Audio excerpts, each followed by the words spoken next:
मैं Dhananjay Kumar smart biology class में आप तमाम विद्यार्थियों का स्वागत है। आज हम आप लोगों के लिए अगला टॉपिक लेके आए हैं, लैंगिक जनन, सेक्सुअल रिप्रोडक्शन।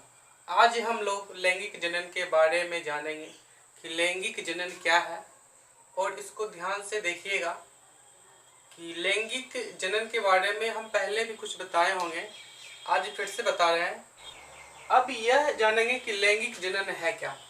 तो इसका डिफाइन देख रहे हैं कि जनन की वैसी विधि जिसमें नर और मादा दोनों भाग लेते हैं लैंगिक जनन कहलाते हैं।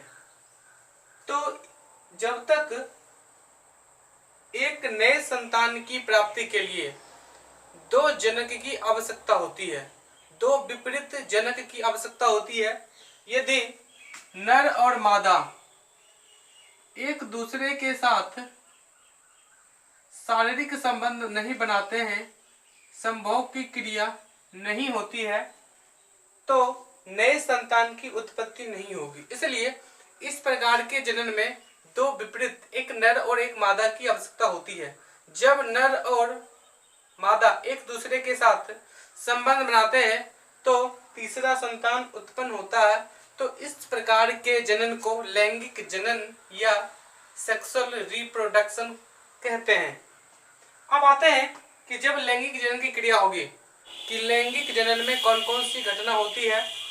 तो समझिए, लैंगिक जनन में तीन प्रकार की घटना होती है। लैंगिक जनन में तीन प्रकार की घटना होती है। फर्स्ट में आपका निषेचन पूर्व घटना, प्री फर्टिलाइजेशन इवेंट्स। दूसरा है निषेचन फर्टिलाइजेशन, और लास्ट में निषेचन पश्च घटना, पोस्ट फर्टिलाइजेशन इवेंट्स। अब यहाँ पर देख लिए कि लैंगिक जनन में तीन घटना होती है। जब लैंगिक जनन की क्रिया होगी तो उस क्रिया में तीन प्रकार की घटनाएं होगी। यहाँ पर यह देखना है कि निषेचन पूर्व घटना, प्री फर्टिलाइजेशन इवेंट्स, इस घटना में अब कौन कौन सी घटना होती है इसको समझते हैं। तो फर्स्ट में जानते हैं निषेचन पूर्व घटना क्या है। नर और मादा में युग्मक बनने की क्रिया को निषेचन पूर्व घटना बोलते हैं।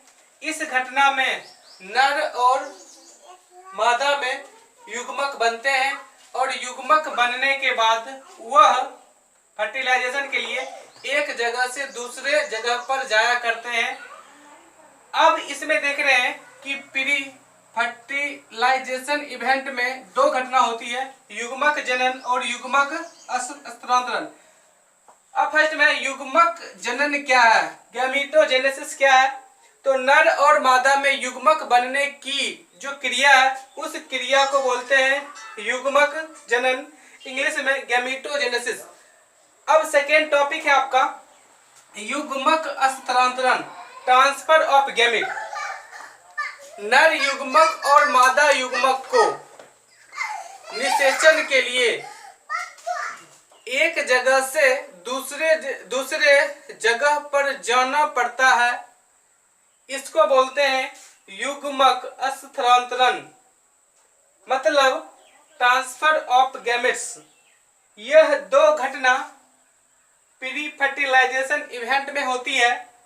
अब आते हैं आपका निषेचन फर्टिलाइजेशन क्या है।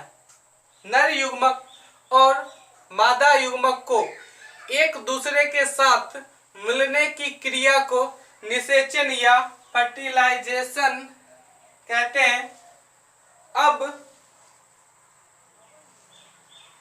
निषेचन दो प्रकार के होते हैं। निषेचन दो प्रकार के होते हैं, बाह्य और आंतरिक, एक्सटर्नल और इंटरनल।